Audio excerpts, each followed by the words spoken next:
Trustee.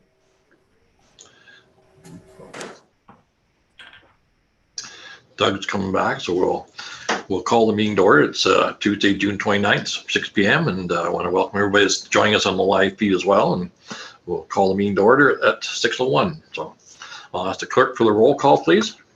Good evening, Your Worship. All members are present. Thank you very much. Item number 3 is the approval of the agenda. And we have a resolution moved by Councillor LaFerrier, second by Councillor Foley. Be it resolved that City Council approves the agenda as printed. Anybody opposed to that motion? Hearing and seeing none, motion carried. Item number 4 is the declaration of a special council meeting. And I've got a resolution moved by Councillor Hewitt, second by Councillor Whalen. Be resolved that Council of the City of Twisting Shores declares this meeting a special meeting of Council in accordance of Section 7 of the Procedural Bylaw 2008-160. Anybody opposed to that motion? Hearing and seeing none, we'll consider that one carried. Is there any disclosure of pecuniary interest or general nature tonight? We do have 2 disclosures. Councillor LaFerrier declared a conflict of pecuniary interest related to Section 6A, support for Whiskey Jack Beer Company Pergola delegation, as well as Section 7A, Administrative Report Number 028-2021 CS, related to Whiskey Jack Land Use Agreement, as his son owns and operates Sante's Bar and Grill. Okay, thank you very much. Anybody else got any conflict of interest tonight?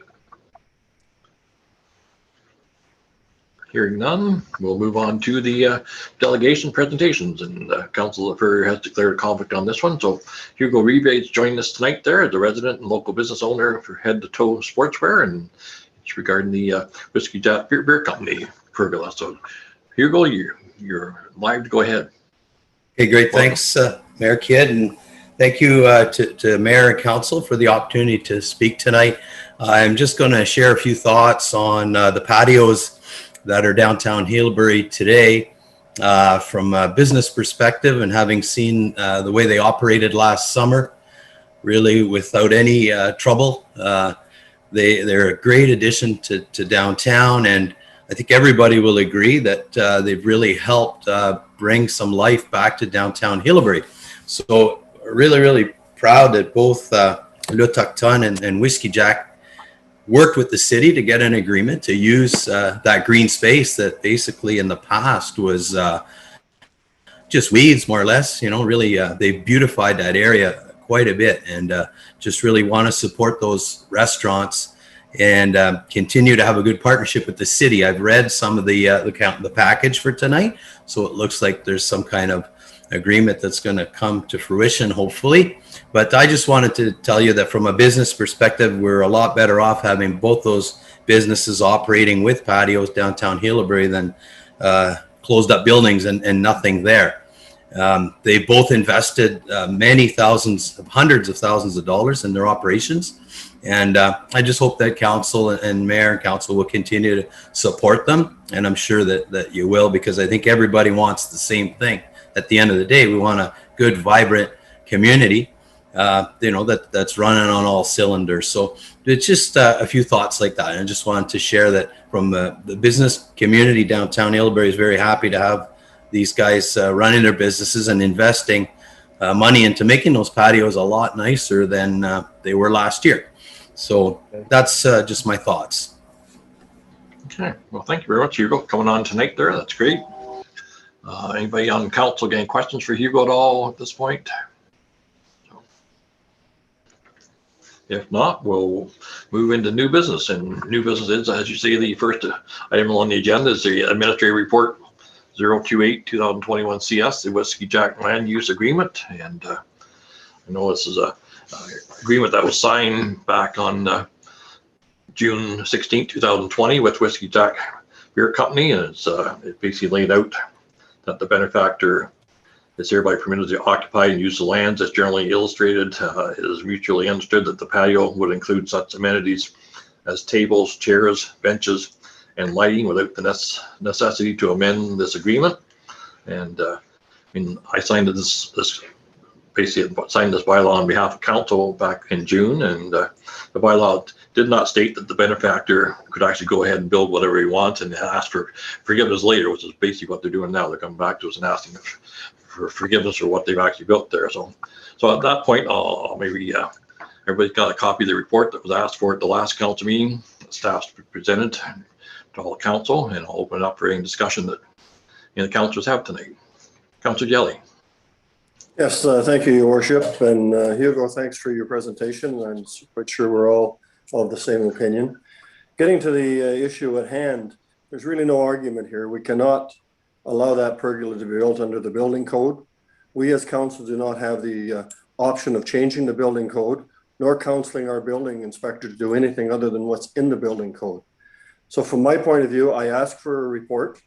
I got the report. I now understand what all took place. And yes, they were advised in March they could pergola, and they took it upon themselves to do it. And I'm certainly sure it was a misunderstanding. And I don't think we need to hold fault there. Moving forward, there's no chance of having a pergola on that lot.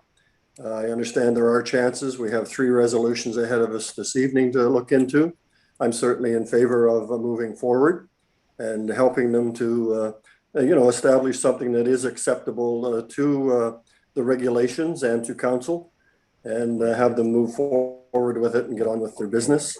This is a year for them where they can extend these patios without worrying about the Alcohol and Gaming Commission. That does come to an end next year, so then it will be their decision as to whether or not these patios can operate in the way they are set up. Anyways, my point, I don't feel we have a lot of time that we certainly can't argue for the pergola. It's illegal. And I believe we should be moving on and deciding which resolution we want to bring back to the July meeting, and have people work with them to make sure when it comes back in the July meeting, it's understood what's going up there and it would be acceptable to council. Those are my only comments, and thank you very much for your time. Thank you, sir. I can't see Patricia, so have you got any comments at this point? Councilor Hewitt? Yeah, I obviously want to see that pergola go up, and as someone that operates in tourism, I understand how important it is to get that up and running ASAP.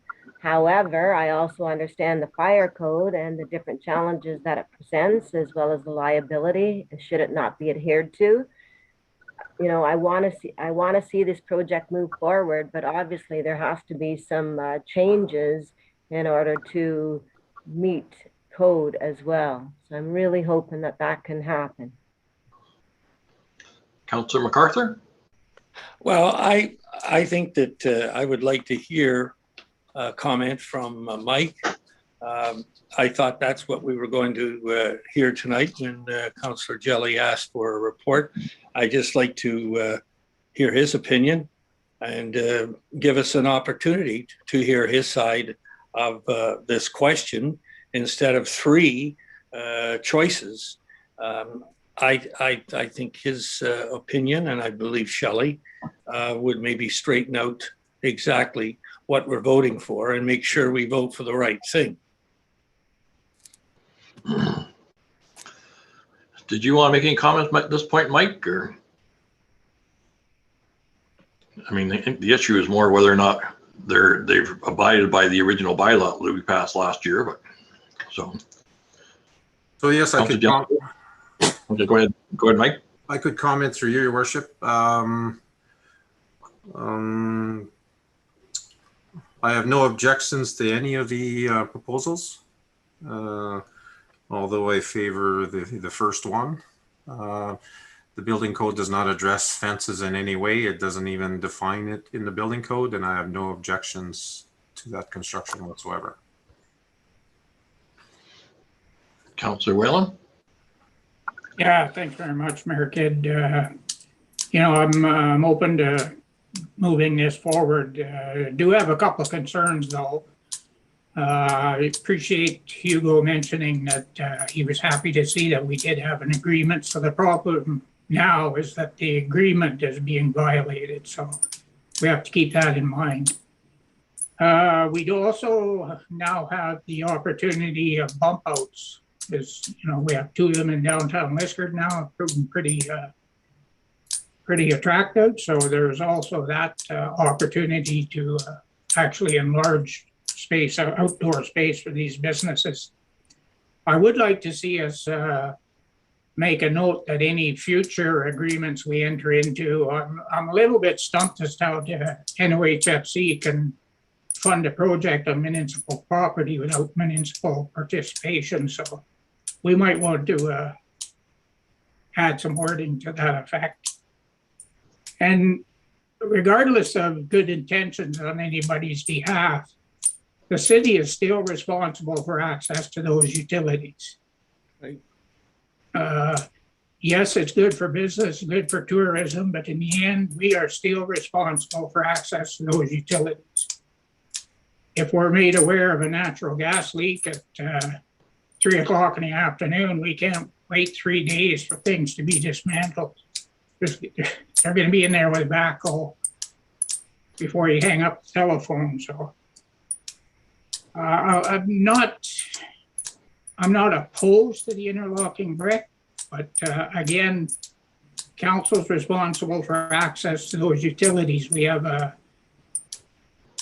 right of way that we've granted to those utility companies through municipal property, and where we have to honor that. So I would, in all reality, I would prefer that we enforce our original bylaw, our original agreement, sorry. Other comments, Jesse? Councillor Foley?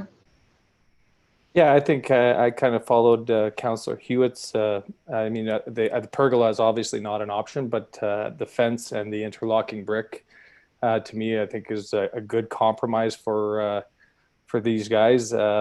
Seeing as, I mean, in the report we had Hydro One and Union Gas don't seem to have any issues with the interlocking brick being above that in the report. So I think the fence and the interlocking brick would be a nice compromise to help these guys out.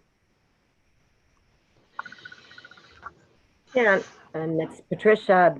I also want to add to some of the comments in regards to the bump outs.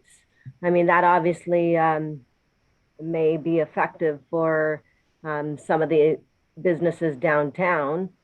Personally, I don't think it adds to any ambiance that I would certainly be attracted to. And it also takes up parking space. I think in this situation, if it could be modified with some of the suggestions that Jocelyn had recommended in regards to the windows and, you know, interlaying brick and modify it somewhat. So rather than having the full structure, I think in the end, it's going to be an attraction that's effective for what they want to use it for. And it's great for our downtown business. Councillor Whalen, comment? Yeah, thanks. Like I say, I'm pretty open-minded on this. This is already moved by Councillor MacArthur and Councillor Jelly. Can we ask which one of these three options they're actually bringing forward? I've sort of listed them A, B, C. So I mean, if we deal with item A first, and if that gets turned down, then we move on to item B. And if we turn down, deal with it. Okay, so we'll deal with it first. I think we'll deal with A first, and if that gets approved, then fine. If not, if it's turned down, we'll move on to option B. So okay, so that's good. Okay, the resolution is resolution number 2021-281, and it's moved by Councillor MacArthur, seconded by Councillor Jelly. Be it resolved that Council for the City of St. George acknowledge the receipt of Administrative Report CS 028-2021, and A option is that Council direct staff to prepare the necessary bylaw to amend bylaw 2020-065 to allow the construction of a fence and the installation of interlocking brick for consideration during the July 13, 2021 regular meeting of Council. Your Worship, could I ask for a recorded vote on that? Yes, sir. I believe, Your Worship, Chris had his hand up. Yeah. Oh, sorry, Chris. I missed that. It was just regardless of what decision council makes tonight, I think I just wanted to address one comment from Councillor Whalen. I too am a bit puzzled about the third-party funding and how that happened without the city being advised. So Shelley and I have spoken about that. I think we're going to be bringing back likely an amended agreement, and we will add a clause in there that if there are any applications to a third-party funder, that the city be provided with a copy of the application, but also that there be some endorsement from us on those applications, because we need to know if someone's applying for funding on property that is ours, right? So we'll work on a clause for the agreement. Thank you for that. That'll be brought forward on July 13th, council meeting with the bylaw. Yeah. That's correct. Yeah, that's for July 13th, but I just wanted to make sure that you guys knew we'll make sure we have a clause in there on that. Okay, well, I'll ask the clerk for the recorded vote, starting with Councillor Jelly. Certainly. Before we move on, my apology again. Can you please put that on the screen, because I'm having, every time I play with my video or try to move anything, I can't actually get back to my council package to actually read the 3 different choices. So I just want to make sure this is the right Is it on there? choice. Is it on there now, Councillor Hewitt? No, it's not. Maybe your worship, you could read it Is on again. mine. Oh, it is on yours. Yeah. The option we're dealing with right now is that council directs staff to prepare the necessary bylaw to amend bylaw 2020-065 to allow for construction of a fence and the installation of interlocking brick for consideration during the July 13th, 2021 regular meeting of council. That's what we're voting on. It's going to be a recorded vote. Thank you.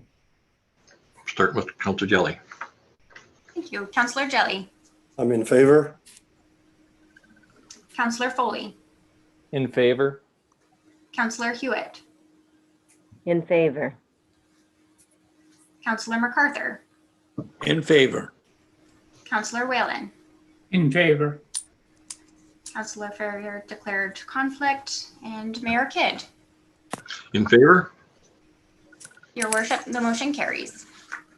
Thank you very much. Some great discussion there. So we'll move on to item B on the agenda. It's Administrative Report 029-2021 CS, the tender award to the cultivation agreement with Chieftain Dairy Farms Limited.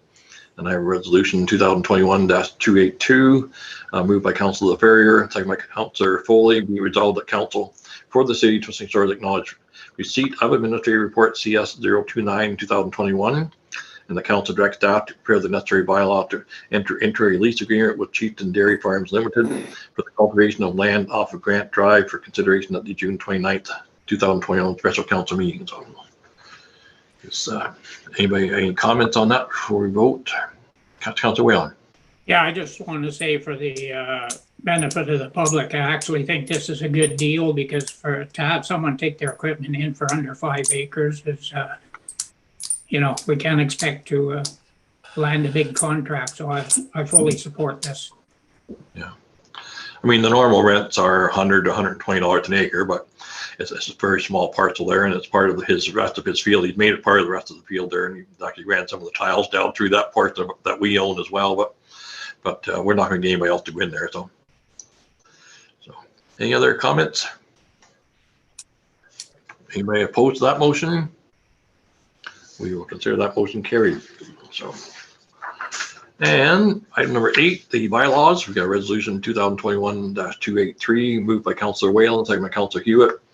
Be it resolved that bylaw 2021-103, being a bylaw to authorize a lease agreement with Chieftain Dairy Farms Limited to permit the cultivation of municipal land, to be hereby introduced and given first and second reading.